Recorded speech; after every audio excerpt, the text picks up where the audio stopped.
So friends, आज की इस वीडियो के अंदर हम बात करने वाले हैं ऐसी इंजरी के बारे में जिसकी ना कोई सर्जिकल ट्रीटमेंट है और वो सिर्फ कन्वेंशनल मोड ऑफ ट्रीटमेंट से ही ठीक हो सकती है।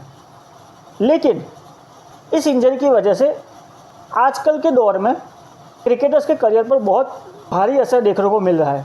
यानी आज हम बात करने वाले हैं साइड स्ट्रेन के बारे में। So let's get started.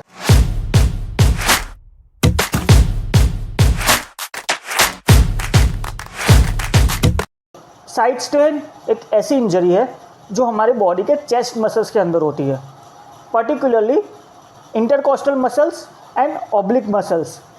आप ऐसा समझ सकते हैं कि ये जो दो मसल्स है वो हमारी बॉडी के साइड में प्रेजेंट होते हैं, जैसे कि ये वाली साइड या फिर ये वाली साइड।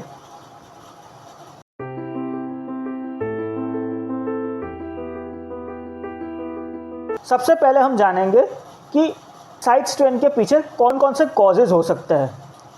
तो सबसे पहला और सबसे इम्पोर्टेंट कॉज है twisting motion during sport activities.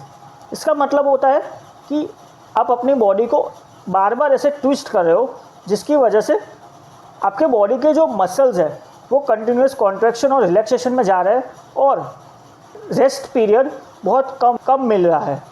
और इसकी वजह से आपको अभी नहीं लेकिन थोड़े टाइम के बाद पेन फील होना स्टार्ट हो जाएगा। तो इसी कॉन्ट्रैक्शन और रिलैक्सेशन की वजह से साइड स्ट्रेन होने के चांसेस बहुत ज़्यादा बढ़ जाते हैं। सेकेंड रीज़न है जो नॉर्मली एक्सरसाइज करते हुए भी ध्यान रखना पड़ेगा और वो है ओवर स्ट्रेचिंग। कोई भी एक्सरसाइज करते टाइम हमें ट्रेनर सबसे पहले ये एडवाइस देता है कि हमारी कैपेसिटी से ज़्यादा हमें स्ट्रेच नहीं करना है या फिर एक्सरसाइज नहीं करनी है। इसके पीछे भी वही रीज़न है क्योंकि हमारे मसल्स को एक रेस्ट पीरियड चाहिए होता है कॉन्ट्रैक्शन और रिलैक्सेशन के बीच में। अगर वो रेस्ट पीरियड हमारे मसल्स को नहीं मिलता तो वो फटीग होना चालू हो जाते हैं और उनकी एनर्जी बहुत ज़्यादा यूज़ होने लगती है, जिसकी वजह से आगे चल के वो इंजर हो जाते हैं या टीयर हो जाते हैं। थर्ड कॉज है सडन मूवमेंट और ऑकवर्ड पोस्चर। इसका मतलब होता है अगर आप कोई भी एक पोजीशन में खड़े हो या फिर बैठे हो और सडनली आपकी पोजीशन चेंज होती है जिसकी वजह से आपकी बॉडी के मसल्स को इमीडिएट रिस्पॉन्स देना पड़ता है, तो फिर बॉडी के मसल्स ज़्यादा एनर्जी यूज़ करेंगे और उनको रेस्ट पीरियड भी ज़्यादा चाहिए होगा, जिसकी वजह से आपके बॉडी के मसल्स जल्दी फटीग होने लगेंगे और उनके इंजर्ड होने के चांसेस भी बढ़ जाएंगे। चौथा कॉज है प्रोलॉन्ग रिपीटेटिव मोशन। इसका मतलब होता है कि आप कोई भी एक मूवमेंट बहुत टाइम के लिए कंटिन्यूसली कर रहे हो और आपकी बॉडी को वो डेली एक्टिविटी के जैसे लगने लगी है, लेकिन यही एक्टिविटी बहुत टाइम तक करते हो और आपके बॉडी के मसल्स वीक होने लगेंगे, जैसा कि ओल्ड एज पेशेंट्स के अंदर होता है, तो आपको साइड स्ट्रेन होने के चांसेस बढ़ जाते हैं।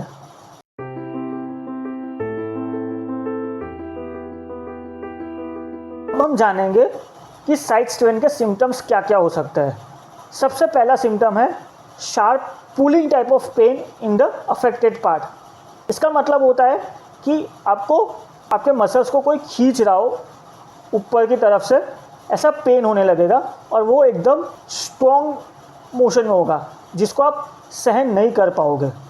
सेकेंड सिम्टम है pain worse during deep breathing, coughing और स्नीजिंग। जैसा कि हम सब जानते हैं कि हमारी चेस्ट के अंदर रिब केज होता है जो हमारे लंग्स को प्रोटेक्ट करने के लिए रखा है। इसी वजह से साइड स्ट्रेन का जो पेन है वो उन्हीं एक्टिविटीज वजह से बढ़ने लगेगा जो हमारे रेस्पिरेटरी सिस्टम यानी लंग्स के साथ जुड़ी हुई है। यानी अगर हमें खांसी आती है, हम डीप ब्रीदिंग करते हैं, तो जो पेन होता है साइड स्ट्रेन के पेशेंट्स को वो बढ़ने लगेगा। थर्ड सिम्टम है swelling and tenderness in the affected area. Swelling का मतलब होता है सूजन और टेंडरनेस का मतलब होता है अगर साइड स्ट्रेन के पेशेंट को उसके पेन वाले एरिया के अंदर कोई टच करता है तो उसे नॉर्मल टाइम पीरियड से ज़्यादा पेन होता है, और जो अफेक्टेड पार्ट है वो थोड़ा सा हार्ड फील होता है बाकी बॉडी पार्ट के अलावा। चौथा सिम्टम है limited range of motion due to discomfort और पेन। जैसा कि हम नॉर्मल लाइफ के अंदर भी देखते हैं कि अगर भी पार्ट में हमें पेन होता है तो हम उस पार्ट को ज़्यादा यूज़ नहीं कर सकते। फॉर एग्ज़ाम्पल, अगर किसी को फ्रैक्चर होता है या किसी को हाथ में पेन होने लगेगा या स्वेलिंग होने लगेगी, तो पेशेंट उस हाथ को ज़्यादा यूज़ नहीं कर पाएगा अपने डेली लाइफ के एक्टिविटीज़ के अंदर। इसी तरह अगर साइड स्ट्रेन होता है तो पेशेंट को चेस्ट में ज़्यादा पेन फील होता है और पेशेंट ज़्यादा झुक नहीं पाएगा, ज़्यादा चेस्ट की एक्टिविटीज़ नहीं कर पाएगा उस पीरियड के दौरान। तो साइड स्ट्रेन किन क्रिकेटर्स को ज़्यादा होती है?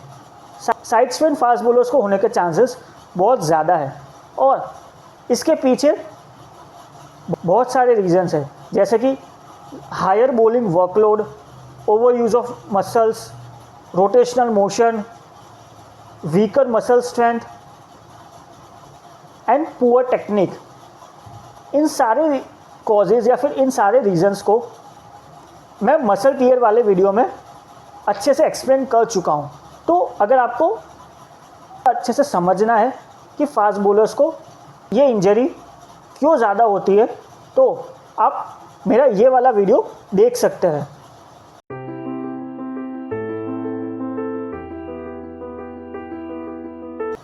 अब हम बात करेंगे कि साइड स्ट्रेन को कैसे ठीक किया जा सकता है, यानी साइड स्ट्रेन को कैसे ट्रीट किया जा सकता है। साइड स्ट्रेन के लिए कोई सर्जिकल मोड ऑफ ट्रीटमेंट है ही नहीं। ये एक ऐसी इंजरी है जिसे आप कन्वेंशनल मोड ऑफ ट्रीटमेंट से ठीक कर सकते हो। तो सबसे पहली मेथड है प्रॉपर रेस्ट। इसका मतलब है कि पेशेंट को आराम करना होता है और ऐसी कोई भी एक्टिविटी नहीं करनी होती है जिससे आपका पेन एग्रावेट हो, यानी आपको ज़्यादा पेन होने लगे। और जैसे जैसे आप रेस्ट करते हो वैसे आपको पेन कम फील होने लगेगा, क्योंकि आपके जो बॉडी के मसल्स है वो रेस्टिंग फेज के अंदर जा रहे हैं और उनकी एनर्जी रिस्टोर हो रही है। सेकेंड मोड ऑफ ट्रीटमेंट है आइस एंड हीट थेरेपी। इसके अंदर कोई भी फिजिशियन या डॉक्टर साइड स्ट्रेन के पेशेंट को आइस या फिर कोई ठंडी चीज़ अप्लाई करने को बोलेगा 48 आवर्स या फिर 2 दिन तक, ताकि आपके जो कॉन्ट्रैक्टेड मसल्स है वो एक रिलैक्स फेज में आ जाए और उनकी एनर्जी रिस्टोर हो सके।